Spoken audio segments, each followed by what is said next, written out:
नमस्कार दोस्तों, स्वागत है आपका हमारे यूट्यूब चैनल पे। आज का जो टॉपिक है केमिस्ट्री का, वही लेसन नंबर 4 का मोस्ट इम्पोर्टेंट टॉपिक है, जो 4 नंबर में क्वेश्चन आता है और ये बार बार परीक्षा में पूछा जा चुका है। तो आइए इसके बारे में हम जानते हैं कि इसमें क्वेश्चन किस प्रकार से पूछता है और इसके आंसर हम किस प्रकार से दें। तो आइए देखते हैं क्वेश्चन किस प्रकार से पूछता है। तो क्वेश्चन क्या है कि सजातीय श्रेणी पर संक्षिप्त टिप्पणी लिखिए। और दूसरा क्वेश्चन ही पूछ सकता है कि समजातीय श्रेणी क्या है, उदाहरण से समझाइए। तो क्वेश्चन आपका दो प्रकार से बन रहा है कि सजातीय श्रेणी पर संक्षिप्त टिप्पणी लिखिए। दूसरा क्वेश्चन है कि समजातीय श्रेणी किसे कहते हैं, उदाहरण से समझाइए। तो आप लोग क्वेश्चन में कंफ्यूज मत होइएगा। आइए इसका डिफिनीशन है, परिभाषा देखते हैं इसमें किस प्रकार से है।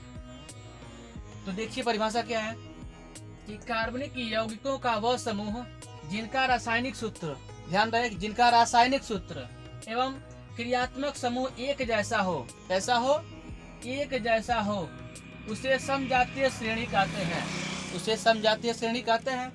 तथा उसके सदस्यों को समजात गण कहते हैं। जो उसमें भाग लिए रहते हैं सदस्य, उनको क्या कहते हैं, समजात गण कहते हैं। अब देखिए कोई भी ऐसा मतलब कि हम लोग रासायनिक सूत्र लिखेंगे, उसमें जो फार्मूला होगा, जो रासायनिक सूत्र होगा वो भी एक समान ही होगा, और उसमें जो क्रियात्मक समूह, जो क्रिया करने वाला समूह रहेगा, वो भी एक समान होना चाहिए। तो आइए एग्जाम्पल के माध्यम से समझेंगे तो और अच्छा लगेगा। देखिए एग्जाम्पल में क्या है, मेथेनॉल है, एथेनॉल है और प्रोपेनॉल है। तीनों एक ही समूह के हैं, तीनों एक ही सूत्र लगेगा। देखिए कैसे फार्मूला क्या है। तो मेथेनॉल का सूत्र होता है CH3OH और एथेनॉल का होता है CH3CH2OH। फिर प्रोपेनॉल है, प्रोपेनॉल का सूत्र होता है CH3CH2OH। अब इस फॉर्मूले में देखिए, सूत्र में देखिए कि एक समान है या नहीं। तो कहा है कि जिनका रासायनिक सूत्र क्या, रासायनिक सूत्र CH3 है। फिर रासायनिक सूत्र और क्रियात्मक समूह, देखिए रासायनिक सूत्र ये है, क्रियात्मक समूह ये है।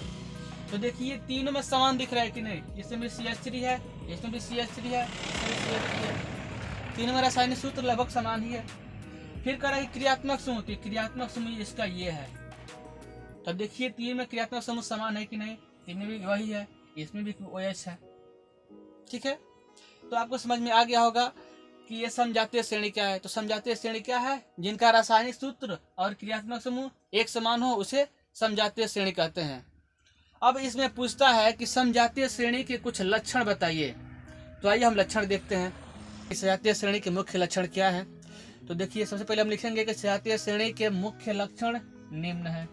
ठीक, इसमें पहला देखिए क्या है, इसका जो पहला लक्षण है क्या है, तो सभी सदस्यों को एक समान सूत्र द्वारा प्रदर्शित करते हैं। तो आपने एग्जांपल देख भी किया था कि मेथेनॉल का एथेनॉल क्या था, CH3OH, ये मेथेनॉल हो गया। फिर CH3CH2OH था। फिर प्रोपेनॉल था, CH3CH2OH था। सभी का सूत्र एक ही सूत्र द्वारा प्रदर्शित करते हैं। जितने भी सजातीय श्रेणी में जितने भी सदस्य भाग लेंगे, उनको एक ही सूत्र द्वारा प्रदर्शित करते हैं, मतलब समान सूत्र रहते हैं। ये पहला पॉइंट है। दूसरा देखिए, सभी सदस्यों को एक ही क्रियात्मक समूह होना चाहिए। जितने भी सदस्य इसमें भाग लेंगे, उनका क्रियात्मक समूह क्या होना चाहिए, एक ही होना चाहिए। देखिए इसमें क्रियात्मक समूह OH है, एल्कोहलिक समूह है। तो सब में क्या है, देखिए OH है, इसमें भी OH है। तो वही दूसरा पॉइंट है कि जितने भी सजातीय श्रेणी में जितने भी सदस्य भाग लेंगे, उनका जो क्रियात्मक समूह क्या होना चाहिए, एक ही होना चाहिए। ठीक है, तीसरा पॉइंट देखिए, तीसरा है प्रत्येक क्रमागत सदस्यों के सूत्र में CH2 का अंतर होता है। जितने भी इसमें सजातीय श्रेणी में जितने भी सदस्य भाग लेंगे, उनमें केवल CH2 का अंतर होगा। ठीक है, आप इसमें देख सकते हैं कि इसमें CH2 ही है, लेकिन इसमें क्या है, CH2 है, इसमें भी क्या है, CH2, मतलब इसी का केवल अंतर होगा। ठीक है, अगला पॉइंट देखिए, चौथा है प्रत्येक क्रमागत सदस्यों के अनुभार में 14 माइक्रोन का अंतर होगा। मतलब ये कि ये CH2 है ना, इसका अनुभार कितना होगा, 14 माइक्रोन। ठीक है, मतलब इतना ही का अंतर होगा, बाकी सबका अनुभार सेम रहेगा। अंतर होगा कितना, 14 अनुभार का, 14 माइक्रोन का। ठीक है, लास्ट पॉइंट देखिए, किसी एक सदस्य के गुणधर्म के आधार पर सभी सदस्यों के गुणधर्म ज्ञात कर सकते हैं। मतलब ये कि अगर इसका हम गुणधर्म को पता चल गया तो सभी तो एक ही समान है, सबका हम निकाल सकते हैं। वही लास्ट पॉइंट ये कह रहा है कि अगर हम एक सदस्य का गुण धर्म अगर निकाल ले रहे हैं, उसके बारे में पता कर ले रहे हैं, तो हम सभी सदस्यों के बारे में पता कर सकते हैं। क्यों? क्योंकि सब एक समान है। ठीक है, आई होप कि आपको समझ में पूरा आ गया होगा। अगर आपको समझ में पूरा आ गया है तो चैनल को सब्सक्राइब और वीडियो को लाइक करना ना भूलें। और इसके बाद जो हम वीडियो बनाने वाले हैं वो बोर्ड एग्जाम के लिए मोस्ट इंपोर्टेंट होने वाला है। तो आप लोग अगली वीडियो के लिए हमारे चैनल को सब्सक्राइब करना ना भूलें।